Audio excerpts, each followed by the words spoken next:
अस्सलामुअलैकुम। क्वेश्चन है हमारे पास 0 2 3 3 4 3 माइनस 4 1 1 माइनस 2 2। इसको आपने रिड्यूस इक्विवेलेंट फॉर्म में कन्वर्ट करना है। सो फर्स्ट ऑफ ऑल हमें यहाँ पे रिक्वायरमेंट है कि यहाँ पे हम 1 बनाएं फर्स्ट एलिमेंट को। तो इसको आपने 1 करने के लिए सबसे इजी मेथड ये है कि ये जो रो है, रो नंबर 3 और रो नंबर 1, इनको आप इंटरचेंज कर दें। तो इसको हमने इंटरचेंज करवा दिया। इसको आप लिखने का तरीका ये होता है R1 डबल एरो R3, यानी कि R1 और R3 को आप इंटरचेंज करवा दें। जब भी हम किसी रो को इंटरचेंज करवाते हैं तो मैट्रिक्स के ऊपर कोई चेंज नहीं आता, कोई उसके ऊपर फ़र्क नहीं पड़ता।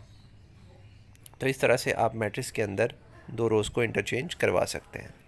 तो हमने क्या किया कि ये वाली जो रो थी 1 माइनस 1 2, इसको आपने टॉप पे लिख दिया यहाँ पे, और जो आपके पास ये थी 0 2 3, इसको आपने R3 की जगह पे लिख दिया।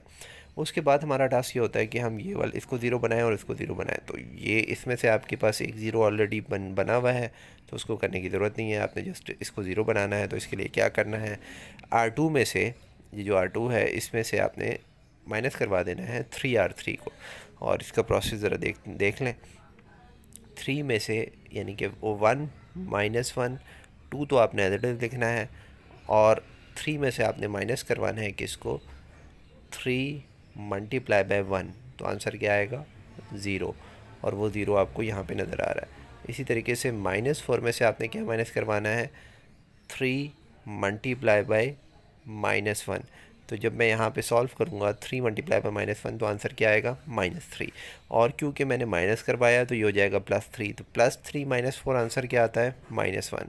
तो ये आपको -1 नज़र आ रहा है। इसी तरीके से -5 कैसे आया, 1 -3 मल्टीप्लाई बाई ये वाला जो 2 है, उसको आपने यहाँ लिख देना है। ये हो जाएगा 1 -3 2 ज़ा 6, और ये हो जाएगा -5। ठीक है, 1 - 6 जो होता है -5 होता है। तो इस तरह आपके पास ये आ गया। अब हमारा नेक्स्ट टास्क है कि हम इसको जो है वो 2 को 0 बना दें। तो इसको आप बना 0 कैसे कर सकते हैं, या तो आप तो मैंने आपको ये बताया था कि आपने ये काम कैसे करना है, R2 को ही यूज़ करके करना है। तो R2 को हम यूज़ करेंगे, और R2 को अगर हम 2 से मल्टीप्लाई करवा दें और इस रो में प्लस करवा दें, तो आपके पास आंसर क्या हो जाएगा, 2 माइनस, माइनस का मतलब, क्योंकि ये वाला माइनस हमारे पास काम आ रहा है, हमने जो है वो प्लस एडिशन करवाई है, प्लस करवाया है। किसको प्लस करवाया है, 2 मल्टीप्लाई बाय -1। इस तरह से हमने इसका प्रोसेस करवाया है। तो ये 2 मल्टीप्लाई बाय -1 जब आप करवाएंगे तो आपके पास आंसर क्या आएगा, ऑब्वियसली 0 ही आएगा। तो आपका 0 बन गया। यहाँ पे हम पहुंच चुके हैं इक्विवेलेंट फॉर्म तक, और अब हमें चाहिए कि हम इसका रिड्यूस इक्विवेलेंट बनाएं। तो उसके लिए हमारे पास जो टास्क होता है वो होता है कि इसका जो सबसे लास्ट वाला एलिमेंट है इसको आप 1 बनाएं। इसको 1 करने के लिए आप जो ये लास्ट वाली जो रो है इसको डिवाइड करवा दें -7 से।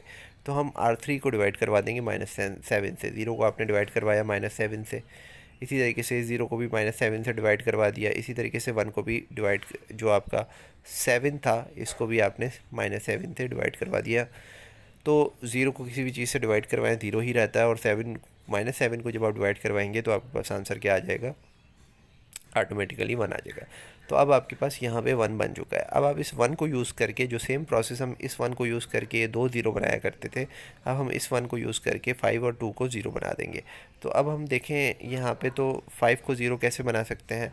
तो इसमें अगर हम R2 के अंदर आप ऐड करवा दें 5R3, ठीक है, अगर हम 5R3 इसके अंदर ऐड करवा दें, R3 को 5 से मल्टीप्लाई करवाएं और R2 के अंदर ऐड करवा दें, तो आपके पास आंसर क्या आ जाएगा, यहाँ पे ऑब्वियसली 0 आ जाएगा। कैसे, 5 प्लस, ओके ऐड करवा रहे हैं 5 मल्टीप्लाई बाय 1, तो आंसर क्या आएगा, 5 5 कैंसिल आउट, और आपके पास आंसर 0 आ जाएगा।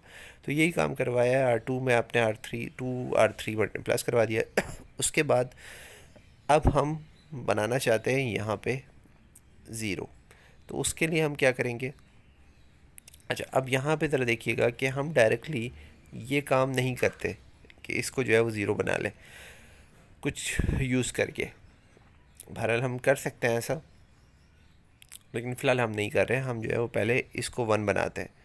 इस वाले एलिमेंट को आप 1 बनाएंगे, जो जो इसका मैट्रिक्स का मिड वाला जो एलिमेंट होता है। तो इसको आप 0 बनाने के लिए क्या करना पड़ेगा, जो ऑटोमेटिकली यहाँ पे क्या है, -1 है, तो इसको 1 बनाने के लिए आपने क्या करना है, सॉरी 1 बनाना है इसको, तो 1 बनाने के लिए क्या करना है, R2 जो है उसको मल्टीप्लाई करवा दें माइनस से। तो किसी भी रो को हम किसी साइन से मल्टीप्लाई करवा सकते हैं, तो हमने इसको माइनस से मल्टीप्लाई करवा दिया और आपके पास ये 1 आ गया। इसके बाद अब इस 1 को यूज़ करके ऊपर वाला जो -1 है इसको 0 बना देंगे। तो जस्ट सिंपल है कि आप R1 के अंदर R2 को ऐड करवा दें तो 1 - 1 क्या हो जाएगा, 0 हो जाएगा। तो 1 - 1 ऑटोमेटिकली 0 हो गया यहाँ पे। अच्छा, ये प्रोसेस करते हुए हमारे पास यहाँ पे देखिएगा कि इस 2 को आपने 0 कैसे बनाया। इस 2 को 0 बनाने का भी एक प्रोसेस है।